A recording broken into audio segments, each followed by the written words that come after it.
Um relato bem interessante dessas experiências de uma pessoa amiga, né, da pessoa que estava morrendo. Ela não sabia que essa pessoa estava doente. E ela acorda às 3 horas da manhã, com palpitações, com muita dor no peito, sentindo muito angustiada e com uma certeza interna de que aquela pessoa tinha falecido. Ela dorme novamente, no outro dia ela entra em contato, né, tenta entrar em contato com a pessoa, não consegue, e entra em contato com o familiar, e o familiar diz não. Às 3 horas da manhã, ela teve uma parada cardíaca e ela faleceu exatamente nesse momento.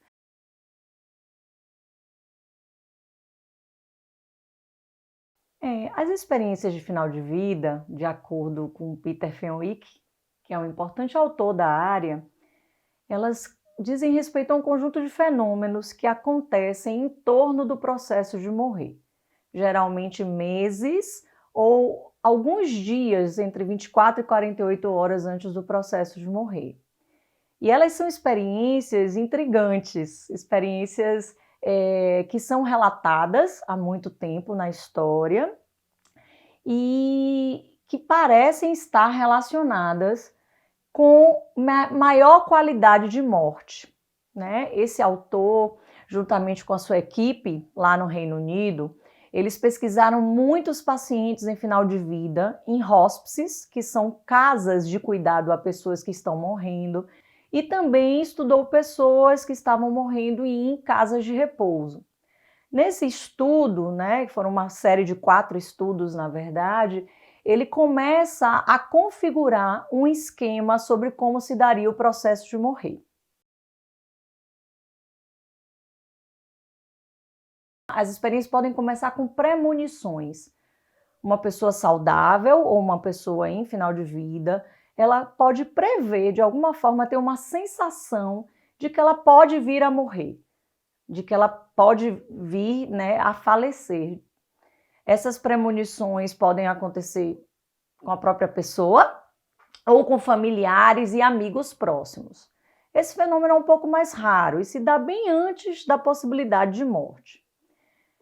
E aí um segundo fenômeno que é possível de acontecer caminhando aí, né, no processo da morte, seriam as visões de leito de morte, ou deathbed visions, ou end of life dreams and visions, que seriam sonhos e visões de leito de morte, onde a pessoa que está em processo do morrer, ela relata ter recebido a visita de familiares, parentes falecidos ou de figuras religiosas que fazem essa visita na perspectiva de convidá-las a fazer uma transição, a fazer uma viagem, uma jornada em direção, né, a gente não sabe ainda o que, mas em direção ao processo de morte. Essas visões de leito de morte, elas são amplamente relatadas por profissionais, por familiares e pelos próprios pacientes que as vivenciam em final de vida. E elas podem ocorrer enquanto o paciente está dormindo ou enquanto ele está acordado. A gente tem relatos de ambas as naturezas.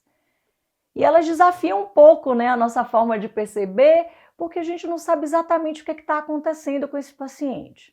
Mas geralmente elas estão relacionadas com maior qualidade, os pacientes ficam mais calmos, mais tranquilos, os seus familiares de alguma forma também referem sensações de acolhimento, de felicidade, de esperança, apesar do momento difícil de possível perda desses familiares. E aí a pessoa vai caminhando nesse processo e um pouco antes do processo da morte, existem relatos de um fenômeno ainda mais intrigante e interessante, né, do ponto de vista da possibilidade de pesquisa, que é a lucidez terminal ou a lucidez paradoxal. Esse fenômeno ele é vivido por pessoas que geralmente têm danos cerebrais prévios. Então, pessoas com demências, especialmente Alzheimer, pessoas com quadros de meningite ou de tumores cerebrais, que de alguma forma eram pessoas, por exemplo, né, no caso do Alzheimer, que não reconheciam mais seus familiares. Então essa pessoa ela já está com a vida dela muito, com pouca funcionalidade, né? Ela não consegue fazer as coisas sozinha, ela não lembra dos parentes, ela não lembra do nome dela. Mas um pouco antes do momento da morte, de alguma forma, existem relatos na literatura de que ela recobra uma certa lucidez, por isso que na literatura esse fenômeno é chamado lightening up, ou seja, quase que como uma iluminação, como se um retorno inesperado da memória e da consciência, né? Antes da morte, isso possibilita essa pessoa se despedir dos seus parentes, pessoas que nem se movimentavam podem inclusive ficar sentados, elas se despedem e morrem. Né? Então, um fenômeno bem interessante, porque a gente não consegue explicar exatamente como ele acontece, quais são os mecanismos, o que é que acontece, já que esse cérebro ele estava danificado. E já há muito tempo essa pessoa não estava funcional no seu dia a dia. No momento da morte propriamente dita, a gente pode ter algumas experiências também bem interessantes, como relógios que vão parando de forma sincronizada com o momento da morte. E a gente tem relatos de relógios que param tanto no ambiente hospitalar, ou no ambiente de um hóspice, ou na casa do familiar, exatamente na hora em que o paciente faleceu. A gente tem relatos também de mudanças de temperatura ambiente. Profissionais de saúde, os próprios pacientes ou os cuidadores familiares referem que o ambiente ou pode ficar mais frio ou pode ficar mais quente durante o momento da passagem.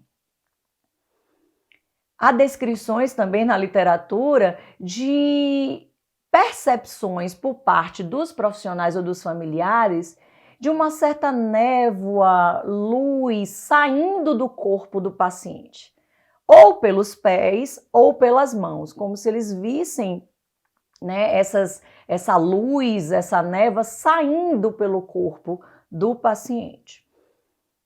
Uma outra experiência bem interessante é o que a gente chama de comportamento animal estranho, né? Pessoas que estão morrendo, que têm animais de estimação emocionalmente próximos a eles, há muitos relatos de que os animais no ambiente doméstico, distante fisicamente da pessoa que está morrendo, eles começam a ter um comportamento animal, eles começam a ficar irritados, eles uivam, eles choram, eles ficam agitados, exatamente no momento da morte da pessoa com a qual esse animal tinha vínculo.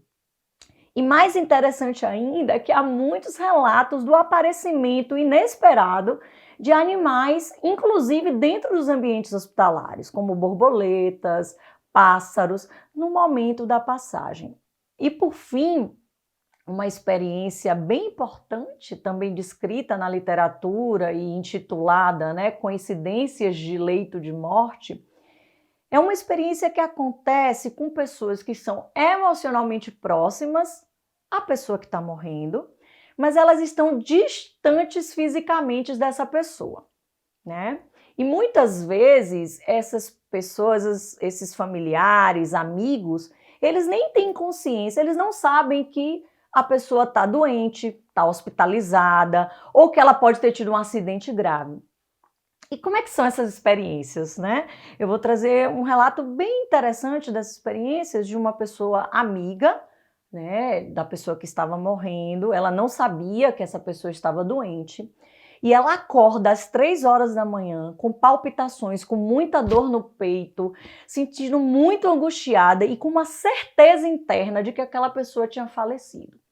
Mas ela acorda estranhando a sensação, ela diz, mas por que isso está acontecendo? A pessoa está tão bem, está tudo tranquilo. Ela dorme novamente, no outro dia ela entra em contato, né, tenta entrar em contato com a pessoa, não consegue, e entra em contato com o familiar, e o familiar diz não. Às 3 horas da manhã, ela teve uma parada cardíaca e ela faleceu exatamente nesse momento.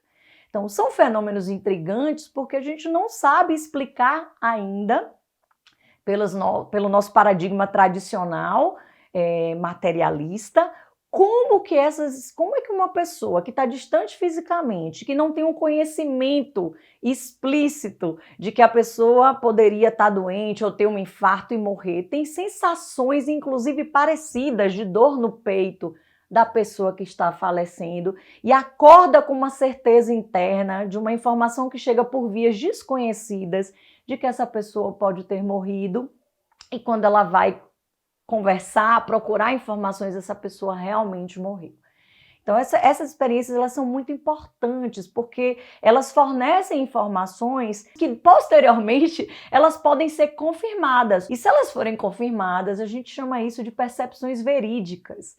Percepções que chegam para a gente por vias desconhecidas ou anômalas, mas que podem ser confirmadas posteriormente. Esses relatos, né, essas experiências, elas foram descritas em uma série de artigos, escritos por Peter Fenwick e por outros autores, mas especialmente detalhadas em várias seções, em vários exemplos, num livro importante de Peter Fenwick e de Elizabeth Fenwick, sua esposa, chamado The Art of Dying.